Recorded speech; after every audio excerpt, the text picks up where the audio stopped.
I guarantee one thing right now to everybody in this room: we will all die. In Thanks, this room. Guillermo. Yeah. No, but it actually gives you a finality that makes you realize the second thing. I'll guarantee: we're all alive. We are all alive in this room, and that's absolutely remarkable. It's that unique ability to embrace the darkness that defines director Guillermo del Toro. It's what shaped his films such as Pan's Labyrinth and The Shape of Water. I don't want an intricate, beautiful thing destroyed. The Oscar winner's latest project was inspired by one of his first cinematic experiences and the influence of two very different parents. My mom was weird. Oh. That was my salvation. My mom was weird. My dad was super by the numbers. I would go with her to the movies. And I think Pinocchio was a concession. You know, she gave me Pinocchios, little wooden Pinocchios, almost every couple of years. And she wanted me to do the movie. And all of my life, since I was doing Super 8 movies, I was saying, I want to do Pinocchio in clay.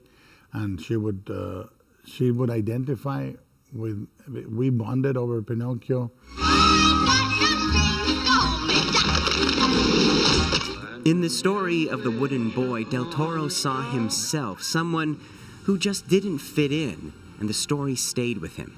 I thought, this is how scary it is to be a kid.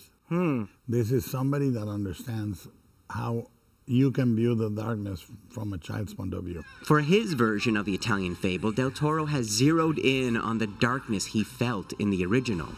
The wooden boy with the borrowed soul. While you may have eternal life, your loved ones, they do not. And Del Toro's Pinocchio has no interest in becoming a good boy, just like the filmmaker himself. I was already getting that from the church and the Sunday service, and my grandma, and everybody was pressuring you to shape you. Yeah. And I think my idea is that all these forces crack you when you're a kid. And then you spend the rest of your life figuring out how to mend. Today we are canceling the apocalypse! This is how Del Toro mended himself, channeling his childhood obsessions into big screen stories, giant robots, monsters, and fractured fairy tales. And now, after a lifetime of dreaming it, Guillermo del Toro's Pinocchio. It's a demon! Witchcraft! Pinocchio! Oh, no, please.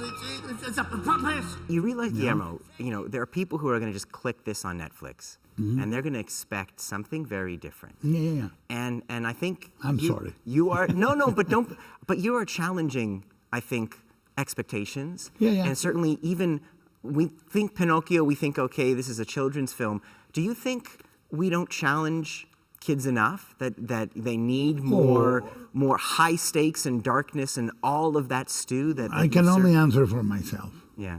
I think that the most thrilling thing for a kid and a parent is dialogue.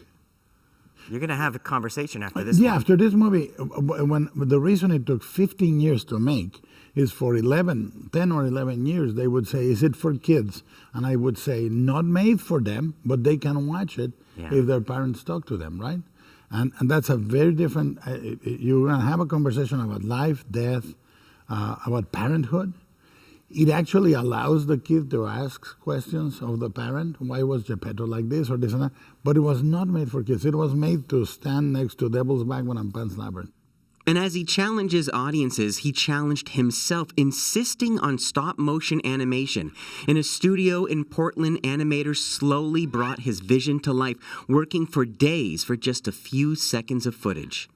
He brought the puppets to show us. Each of these cost what a Lexus would. Which he promptly disassembled. And then you pull away the face. Wow. Right? And then you pop the eyes out. Oh. See? He's coming to pieces right before us. And see, like this puppet is different. This is posable. Oh, you can change his expressions. Yes. That's amazing. You know? In a world where computers can do almost anything, Del Toro prefers the human touch of stop-motion animation. The amount of transference of almost soul. And to animate is to give soul. To transfer your soul to the puppet in a way. After pouring his soul into the puppets, Pinocchio is getting noticed. Guillermo del Toro's Pinocchio. But after all of his mother's encouragement, she didn't make it to the premiere, and suddenly the story about fathers and sons shifted. I lost my mom right before opening Pinocchio in the London Film Festival, like hours before. And I the way I phrase it is true, is all of my life I thought the question was my father, and when I lost my mom, I realized it was her. She's gone now, but the way she nourished his love of what's weird and wonderful remains. I've had the pleasure of talking with you before, and you talked about kind of making peace with monsters. It feels like today in our world, there's more monsters than ever before. Oh, yeah. That there's more intolerance. There's Yeah. more, unfortunately, Oh, yeah. racism, anti-Semitism, and more. Rage. And rage.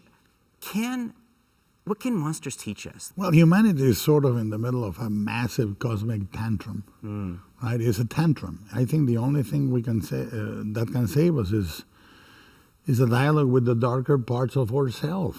Imagination is empathy, because it allows you to empty yourself into something that is not that easily accessible. A way out of the darkness from the filmmaker who made it his friend. I love it, I love it, I love it! Eli Glasner, CBC News, Toronto.